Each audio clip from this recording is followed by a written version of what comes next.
महिला जैसे ही जागी उसने एक भयानक बात पाई। वह एक चिकनी वक्र सतह पर फेंक दी गई थी। वह अनजाने में पीछे की ओर चली गई, पर वह गहरी खाई में गिरते गिरते बची। नीचे अंधकार में गहराई को देखते हुए वह डर के मारे हिल भी नहीं पा रही थी। पर बदतर यह था कि उसका बायां पैर सुन्न पड़ गया था और हाथों से खून बह रहा था।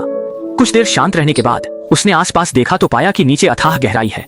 चारों ओर चिकनी वक्र इमारतें हैं और ऊपर की दूरी भी बहुत ज्यादा है। उस पल वह पूरी तरह निराश थी। वह ऐसी जगह कैसे आ गई? तभी नीचे से ट्रेन की सीटी की आवाज आई, जो बहुत दूर लग रही थी। मतलब नीचे की गहराई अथाह थी। गलती से गिरने पर शायद हड्डी पसली एक हो जाए। और भी बुरा यह कि आसमान में अचानक काले बादल छा गए और तेज बारिश होने लगी। ये देख महिला घबरा गई, क्योंकि बारिश से दीवारें और चिकनी हो जाएंगी। महिला को लगा अब वह बैठी नहीं रह सकती, उसे बचने का रास्ता ढूंढना होगा। ये सोचकर उसने तुरंत बाएं हाथ को दीवार से सटाया और बची हुई संवेदना वाले दाएं पैर से जोर लगाया। पर अगले ही पल अप्रत्याशित घटना से वह पसीने से तर हो गई। गहराई बिल्कुल पास दिख रही थी। उसने सांस संभाली और हिलने की हिम्मत नहीं की। पर अब आसमान धुंधला पड़ने लगा था। उसके पास समय कम था।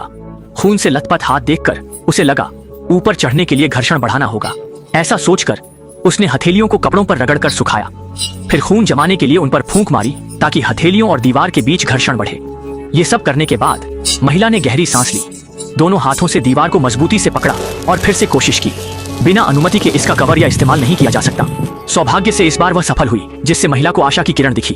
उसने खून पोंछा और फिर वहीं किया। कई बार ऐसा करने पर उसकी हथेली छिल गई।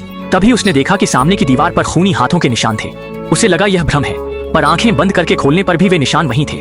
ऊपर काले बादल छा रहे थे। वह बिना सोचे खून पोंछती रही, फिर दीवार पर हाथ रखकर पीछे हटी, पर पीछे की ढलान बढ़ गई थी। उसने देखा कि दीवार पर उसके हाथों के निशान दोहरा रहे थे। वह हैरान थी। उसने फिर दीवार पर हाथ रखा और तुरंत सामने वैसा ही निशान बना। उसे बुरा लगा। यह कैसी जगह थी? न सपना न हकीकत। उसके पास कोई रास्ता नहीं था।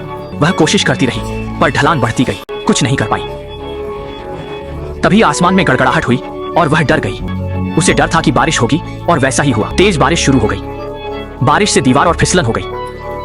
वह जोर से दीवार पकड़े थी, पर फिर भी फिसल रही थी। उसे कोई उपाय नहीं सूझ रहा था। तब उसे अपने गले की चेन याद आई। उसने चेन उतारकर हाथ पर लपेट ली, ताकि पकड़ मजबूत हो। ऐसे ही कुछ देर बीती, फिर दृश्य बदला और वह औरत गायब हो गई।